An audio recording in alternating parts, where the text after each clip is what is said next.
Hello students, कैसे हैं आप सब लोग। उम्मीद करती हूँ सब अच्छे होंगे और स्वस्थ होंगे। मैं Meena Rana ICT virtual class में आपका स्वागत करती हूँ। तो स्टूडेंट्स, हम पढ़ रहे हैं क्लास 7 की हिंदी बसंत पाठ्य पुस्तिका की। यहाँ पर आपके जो काव्य खंड से हमने एक कविता यहाँ पर प्रीवियस लेक्चर में पढ़ी थी, जिसका जो शीर्षक है शाम एक किसान। सर्वेश्वर दयाल सक्सेना जी ने इस कविता को लिखा है, जिसमें वो शाम के समय का जो प्राकृतिक दृश्य है, जब सूर्य अस्त होता है तो उस समय के दृश्य को उन्होंने यहाँ पर दर्शाया है। उसके बाद जो अंधेरा होता है, अंधकार जब हो जाता है, सूर्यास्त के बाद का दृश्य यहाँ पर उन्होंने दर्शाया है कि जब शाम का समय होता है तो उस समय आपका जो पर्वत है वो किस प्रकार से दिखता है कि जैसे एक प्रकार से किसान बैठा हो, और आसमान ऐसे दिखता है जैसे उस किसान ने एक पगड़ी पहनी हो। उस जो आपका पर्वत है, उस पर्वत के जो घुटने इस प्रकार से प्रतीत हो रहे हैं कि घुटनों पर जैसे नदियों का जो चादर है, उस पर्वत ने नदियों का चादर इस प्रकार से ओढ़ रखा, जैसे सफेद चादर उसके घुटनों में फैली हुई हो। आगे जो दक्षिण दिशा पर जो सूर्य है वो ऐसा दिख रहा है जैसे कि प्लास के फूलों की जो अंगीठी है, फूल जो है लाल लाल जो फूल होते हैं, एक प्रकार से वो जंगली फूल होता है, उसके जो फूल हैं वो ऐसा लग रहा है जैसे कि अंगीठी में आग जल रही हो। तो उस समय सूर्य जो है इस प्रकार से प्रतीत हो रहा है। ठीक है, तो यहाँ पर और इतना सुंदर नजारा होने के बाद तो देखिए एक बार फिर से हम इसको पढ़ लेते हैं। आकाश का साफा बांध कर सूरज की चिलम खींचता बैठा है पहाड़, घुटनों पर पड़ी है नदी चादर सी, पास ही दहक रही है प्लास के जंगल की अंगीठी, अंधकार दूर पूर्व में सिमटा बैठा भेड़ों के गल्ले सा। तो यहाँ पर कवि सर्वेश्वर दयाल सक्सेना जी क्या कह रहे हैं कि आकाश का साफा बांध कर सूरज की चिलम खींचता बैठा है पहाड़ घुटनों पर, यानी कि आकाश का साफा बैठ एक प्रकार से बांध कर, यानी कि पगड़ी बांध कर सूर्य जो है सूरज की चिलम खींचता, सूरज की चिलम खींचता बैठा है पहाड़। और सूरज की जो यहाँ पर दक्षिण दिशा में जो सूरज दिख रहा है, उसकी चिलम पी खींचता का मतलब एक प्रकार से वो चिलम पी रहा हो किसान। चिलम आप जानते हैं, एक प्रकार से वो पीने वाली एक डब्बा होता है, एक प्रकार से उसमें वो डाला जाता है मसाला, उसमें लाल लाल जो है क्या होती है, चिलम लाल लाल वो जलता हुआ दहकता हुआ दिखता है। तो यहाँ पर क्या कह रहे हैं, घुटनों पर पड़ी है नदी चादर सी, पास ही दहक रही है प्लास के जंगल की अंगीठी। और ये प्लास के जो फूल हैं ये ऐसा लग रहा है जैसे अंगीठी जल रही हो। अंधकार दूर पूर्व में, तो जिस प्रकार जब सूर्यास्त होता है तो एक बार जो है वहाँ क्या होता है, जब लाल लाल सूरज चमकता है तो पहले एक प्रकार से चमकता है पूरब की तरफ, और धीरे धीरे जो है वो अंधकार हो जाता है। तो ऐसा लगता है जैसे कि सिमटा बैठा है भेड़ों के गले सा। तो भेड़ों का जो झुंड है वो प्रकार से बैठा है। अचानक बोला मोर जैसे किसी ने आवाज दी, सुनते हो चिलम औंधी धुआं उठा, सूरज डूबा अंधेरा छा गया। और अचानक से इतना सुंदर दृश्य होने के बाद अचानक से क्या हो जाता है, जो मोर है वो बोलने लग जाता है। इस प्रकार से ऐसा लग रहा है जैसे मोर कह रहा हो, सुनते हो चिलम औंधी, यानी कि चिलम जो थी, जो पहले सूरज दिख रहा था, चिलम एक प्रकार से ऐसा लगा कि जैसे किसी ने उलट दिया हो। और जब जो है चिलम उलट दिया जाता है तो फिर धुआं उड़ता है, धुआं उठा सूरज डूबा अंधेरा छा गया, और इतने में ही अंधेरा छा गया है। तो इस कविता के कुछ भावार्थ हमने, कुछ कठिन शब्द और इस कविता के जो है भावार्थ हमने प्रीवियस लेक्चर में यहाँ पर लिखे थे। क्या कहा गया था कि किसान जो है, शाम एक किसान की इस पंक्तियों में शाम होने के समय दिखाई देने वाले जो प्राकृतिक दृश्य है, प्राकृतिक दृश्य का बहुत ही सुंदर यहाँ पर उन्होंने वर्णन किया है। कवि के अनुसार शाम के समय पहाड़ किसी बैठे हुए किसान की तरह दिख रहा है, और आसमान उसके सिर पर रखी हुई पगड़ी की तरह दिख रहा है। पश्चिम दिशा में जो है मौजूद सूरज चिलम पर रखी हुई आग की तरह लग रही है, और पहाड़ के नीचे बह रही नदी किसान के घुटनों पर रखी हुई किसी चादर के समान प्रतीत हो रही है। प्लास के पेड़ों पर जो है, प्लास का पेड़ जो है एक प्रकार से जंगली ये पेड़ होता है जिसमें लाल फूल होते हैं। तो प्लास के पेड़ों पर खिले लाल फूल कवि को अंगीठी में जलते हुए अंगारों की तरह दिख रहे हैं। पूर्व में फैलता जो अंधेरा सिमट कर बैठी भेड़ों के झुंड की तरह प्रतीत हो रहा है। तो जब सूर्य अस्त होता है उससे पहले जो लाल लाल सूरज दक्षिण की दिशा की तरफ जो है उगता है, वो जो है पहले पूरब दिशा में एक प्रकार से उजाला करता है, एक अलग सी चमक आती है और धीरे धीरे वो क्या हो जाता है, वो अंधेरा इतना गहरा हो जाता है, धीरे धीरे सूर्य अस्त होता है तो अंधेरा वो हो जाता है। तो ऐसा लग रहा है जैसे सिमट कर बैठी भेड़ों के झुंड की तरह प्रतीत हो रहा है। तो कवि कहता है कि श्याम के जो इस समय जो है चारों तरफ जो है एक प्रकार से मनमोहक जो है छवि शांति छाई हुई है। लेकिन अचानक से जो है आगे की पंक्तियों में वो क्या कहते हैं कि अचानक बोला मोर जैसे किसी ने आवाज दी, सुनते हो चिलम औंधी धुआं उठा, सूरज डूबा अंधेरा छा गया।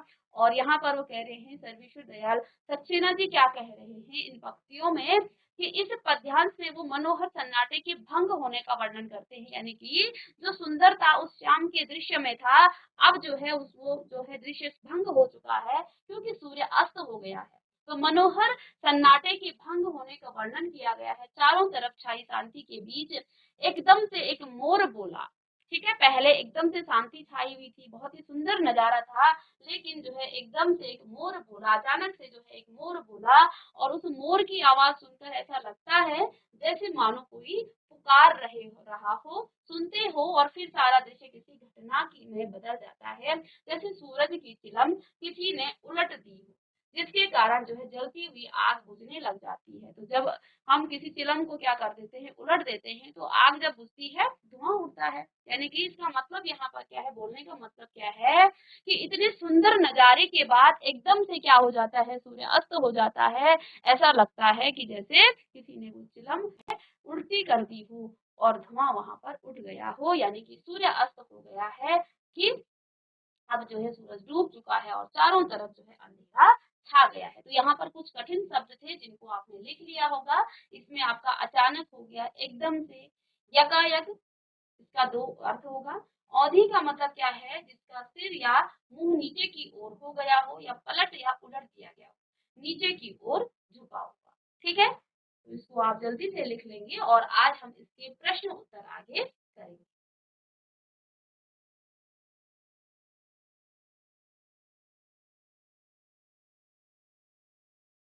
तो चलिए, ये हम पहले कर चुके हैं और आज हम इस कविता के यहाँ पर प्रश्न उत्तर करेंगे।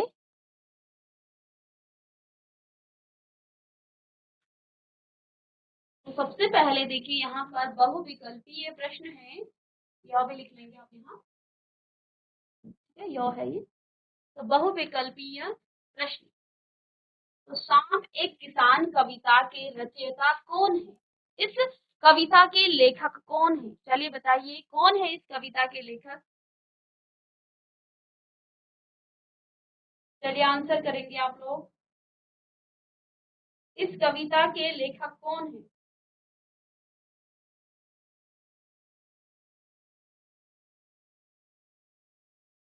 सबसे पहले भवानी प्रसाद मिश्र लिखा हुआ, दूसरा है यहाँ पर सर्वेश्वर दयाल सक्सेना, नागार्जुन, शिव प्रसाद सिंह, या फिर इन चारों में से कौन सा आंसर ठीक है, जल्दी से बताएंगे।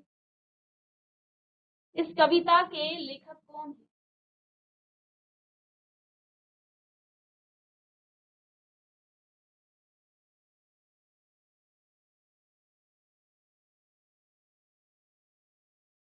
ठीक है, तो यहाँ पर देखिए, चलिए, तो जैसा कि आप जानते हैं शाम एक किसान कविता के जो लेखक हैं वो कौन है, सर्वेश्वर दयाल सक्सेना जी। तो जब भी आप किसी गद्य को या पद्य को पढ़ते हैं तो आपका सबसे पहला काम उस पाठ का या उस कविता का आप शीर्षक क्या होगा और उसके लेखक या लेखिका कौन है, इसको आप सबसे पहले देखेंगे। तो देखिए, ये जो कविता है ये सर्वेश्वर दयाल सक्सेना जी ने लिखी है। तो इस कविता के जो रचयिता हैं वो कौन है, वो सर्वेश्वर दयाल सक्सेना जी हैं।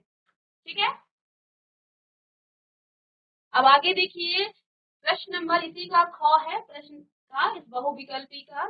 तो पहाड़ को किन किन रूपों में दर्शाया गया है, तो पहाड़ को किन रूपों में दर्शाया गया, संध्या के रूप में, किसान के रूप में, एक पहरेदार के रूप में, या एक बच्चे के रूप में। चलिए आंसर करिए इसका, पहाड़ को किस रूप में दर्शाया गया है, संध्या के रूप में, किसान के रूप में, एक पहरेदार के रूप में, एक बच्चे के रूप में दर्शाया गया। जल्दी से आंसर करेंगे। तो जैसा कि हमने चित्र में भी देखा कि किसान को यहाँ पर जो पहाड़ है उसको किसान के रूप में यहाँ पर दिखाया गया है। एक प्रकार से आपको किसान की तरह दिख रहा था, जिसने आसमान की जो है पगड़ी पहनी हुई थी, और उस किसान के घुटनों पर जो नदी है वो चादर की तरह आपको दिख रही थी। तो पहाड़ को किस रूप में दर्शाया गया है? यहाँ पर पहाड़ को किसान के रूप में यहाँ पर दर्शाया गया है। ठीक है, नेक्स्ट क्वेश्चन है, इनको कॉपी कर लेंगे। चिलम के रूप में किसका चित्रण किया गया है? पहाड़ का, प्लास का, अंगीठी का, या फिर सूर्य का? किसका यहाँ पर चित्रण किया गया है? चिलम के रूप में किसका चित्रण किया गया है? देखिए, हमने अभी अभी कविता पढ़ी। क्या पढ़ी आपने? क्या पढ़ा? आकाश का साफा बांध कर सूरज की चिलम खींचता। आकाश का साफा बांध कर सूरज की चिलम खींचता बैठा है पहाड़। ठीक है, घुटनों पर पड़ी नदी चादर सी, पास ही दहक रही है प्लास के जंगल की अंगीठी, अंधकार दूर पूर्व में सिमटा बैठा भेड़ों के गले सा। तो यहाँ पर जो चिलम है वो उस किसके लिए कहा गया है? चिलम आकाश का साफा बांध कर सूरज की चिलम बांध कर, किसको कहा गया है बेटा चिलम? तो जैसा कि आपको दिख रहा है, चिलम किसे कहा है? सूरज की चिलम खींचता, यानी कि सूरज को ही चिलम कहा गया है यहाँ पर। ठीक है ना? तो जो ये किसान बैठा हुआ है कहाँ पर, जो ये पर्वत रूपी किसान है, जो पहाड़ रूपी ये किसान है, ये जो है ऐसा दिख रहा है जैसे कि ये सूरज की चिलम खींच रहा हो। सूरज की जो चिलम है वो यहाँ से बैठ करके पी रहा हो, तो ऐसा लग रहा है। तो यहाँ पर प्रश्न क्या था? प्रश्न था सूरज की चिलम खींचकर। तो यहाँ पर क्या है? चिलम के रूप में किसका चित्रण हुआ है? तो जैसे कि हम जानते हैं, हमने अभी अभी उसमें भी देखा है कि चित्रण जो है सूरज का हुआ है यहाँ पर। तो चिलम के रूप में किसका चित्रण हुआ है? सूरज का। ठीक है, अब देखिए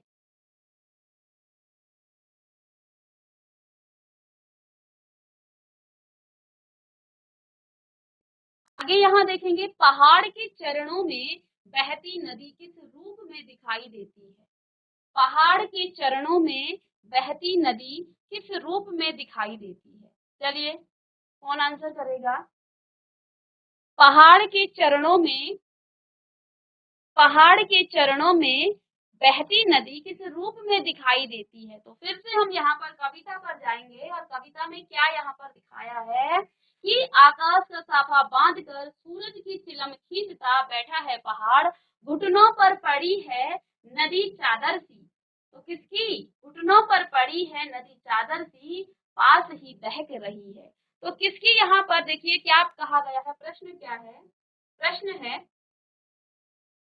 कि पहाड़ के चरणों में बहती नदी किस रूप में दिखाया गया है? चादर के रूप में, साफे के रूप में, संभाल के रूप में, संभाल के रूप में, ठीक है, और किसान की धोती के रूप में। तो किस रूप में दिखाया गया है?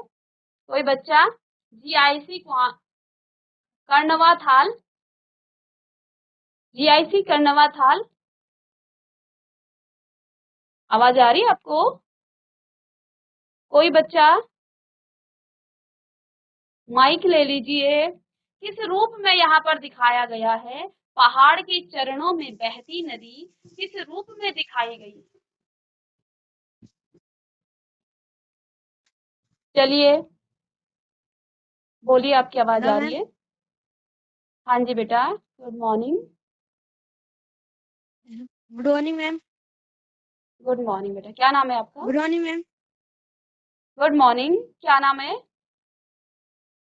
करण लाल। चरण लाल। चलिए बेटा बताइए, पहाड़ के चरणों में बहती नदी किस रूप में दिखाई देती है? अभी अभी हमने कविता पढ़ी, कल भी पढ़ा।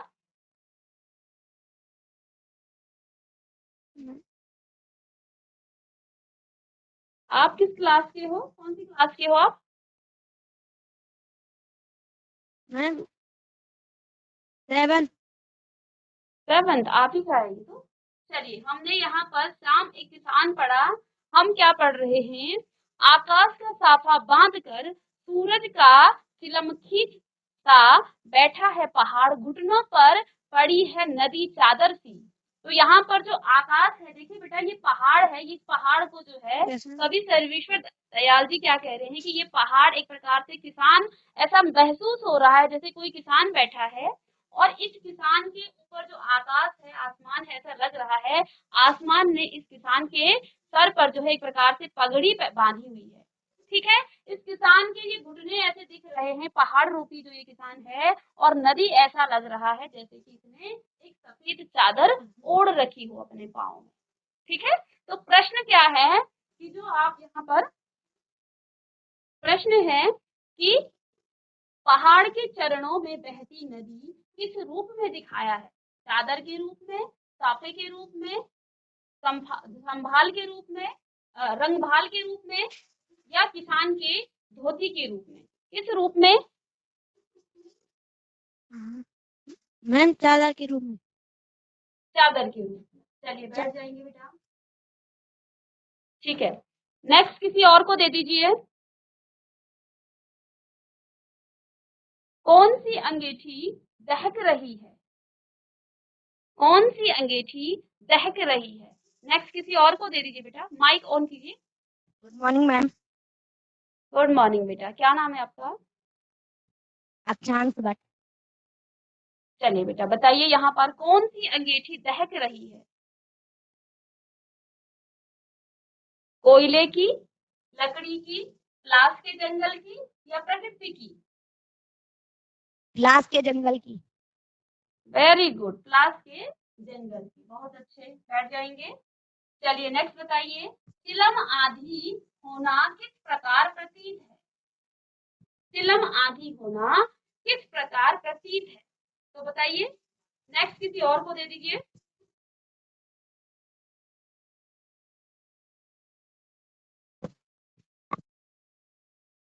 तो किस प्रकार प्रतीत है? सूरज के डूबने का। गुड मॉर्निंग बेटा, तो यहाँ पर क्या नाम है बेटा आपका? Good morning ma'am. Good morning, very good morning. क्या नाम है आपका? कंचन। चलिए कंचन, वेरी गुड कंचन। चिलम आंधी होना किस का प्रतीक है बेटा यहाँ पर? सूरज के डूबने का, सूरज के चमकने का, या दिन खपने का, या रात होने का?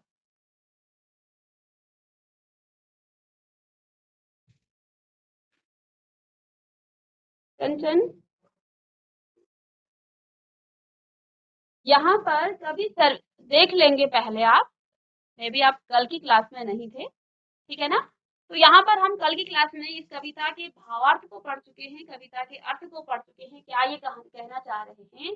कवि सर्वेश्वर दयाल जी यहाँ पर पहली जो पंक्तियों की जो ये पहली लाइन है, इसमें वो शाम के समय के वो सुंदर वर्णन कर रहे हैं कि शाम का समय जब सूर्य अस्त होता है तो लाल लाल दिखता है, ठीक है, और उस समय पहाड़ जो है एक किसान की तरह दिख रहा है, आसमान ऐसे दिख रहा है जैसे कि उस पहाड़ के ऊपर से उसने पगड़ी बांधी हो, और उस पहाड़ के घुटने में ये चादर जो है, जो नदी बह रही है, ये नदी ऐसी लग रही है जैसे सफेद जो है ये चादर ओढ़े यहाँ पर बैठा है। और सामने जो आपको सूरज दिख रहा है वो चिलम की तरह दिख रहा है, और जो प्लास के फूल हैं ऐसा लग रहा है कि अंगीठी में जो है क्या हो रही है, आग जल रही है।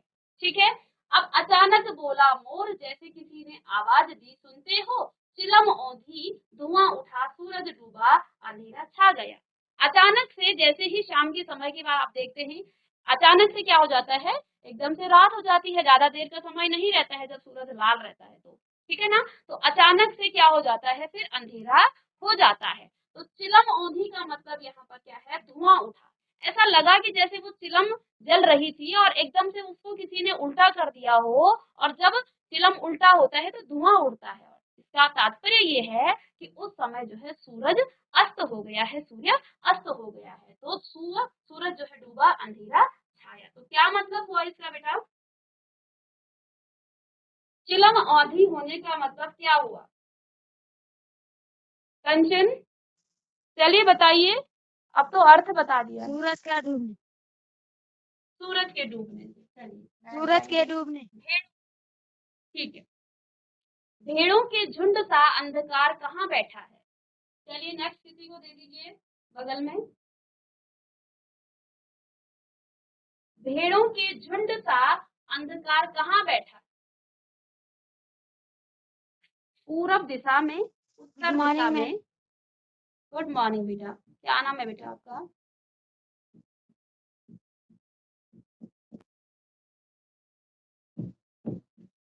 चलिए ऑप्शन यही है, इसी में आंसर है आपके। तो यहाँ पर भेड़ों के झुंड का अंधकार होना कहाँ बैठा है।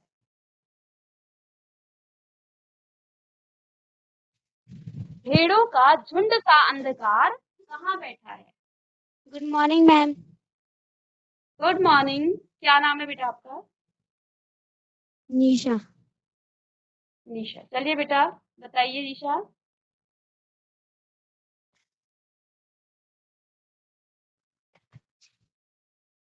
पूरब दिशा में, पश्चिम दिशा में या उत्तर दिशा में। उत्तर दिशा में। उत्तर दिशा में। चलिए कविता को देखिए एक बार फिर से, और फिर हम आपको फिर से पूछेंगे। तो यहाँ पर देखिए कविता की जो लाइनें हैं क्या हैं। यहाँ तक आपने देखा कि आकाश का साफा बांधकर सूरज की चिलम खींचता बैठा है पहाड़, घुटनों पर पड़ी है नदी चादर सी, पास ही दहक रही है प्लास के जंगल की अंगीठी, अंधकार दूर पूर्व में। अंधकार दूर पूर्व में, ध्यान से सुनेंगे। अंधकार दूर पूर्व में सिमटा बैठा है भेड़ों के गले सा। अभी आया किसी बच्चे को, हाथ खड़े कर लीजिए। चलिए किस दिशा में है भेड़ों के झुंड का सा जो अंधकार है वो कहाँ बैठा है। मैम पूर्व दिशा में। पूर्व दिशा में। पूर्व दिशा ठीक में। है, आप कभी। चलिए वेरी गुड, क्या नाम है आपका। आपका नाम क्या है। करणलाल।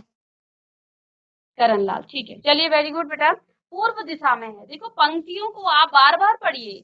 कविता के जो प्रश्न उत्तर हैं पंक्तियों को आप समझिए, उसके भावार्थ को समझिए, क्या यहाँ पर कहा गया उसके अर्थ को समझिए, और फिर आप पंक्तियों को बार बार पढ़िए, फिर आपको आ जाएगा। देखिए यहाँ पर मैंने आपको अर्थ भी नहीं बताया, पंक्तियों की लाइनें पढ़ी और आपको उसका जो है उसका उत्तर आपको मिल गया। चलिए बैठ जाइए बेटा। अच्छा, ये तो हो गया है पूर्व, ये क्वेश्चन हो गया है। सूरज डूबते ही क्या हुआ। तेज प्रकाश हुआ, चारों ओर अंधकार, या शाम हो गई, या चारों ओर प्रकाश फैल गई। चलिए कौन बताएगा। सूरज होते ही क्या हो गया। तो ये तो कॉमन सा क्वेश्चन है। 12 कोड, चलिए आप बताइए क्या हो जाता है सूरज डूबते ही।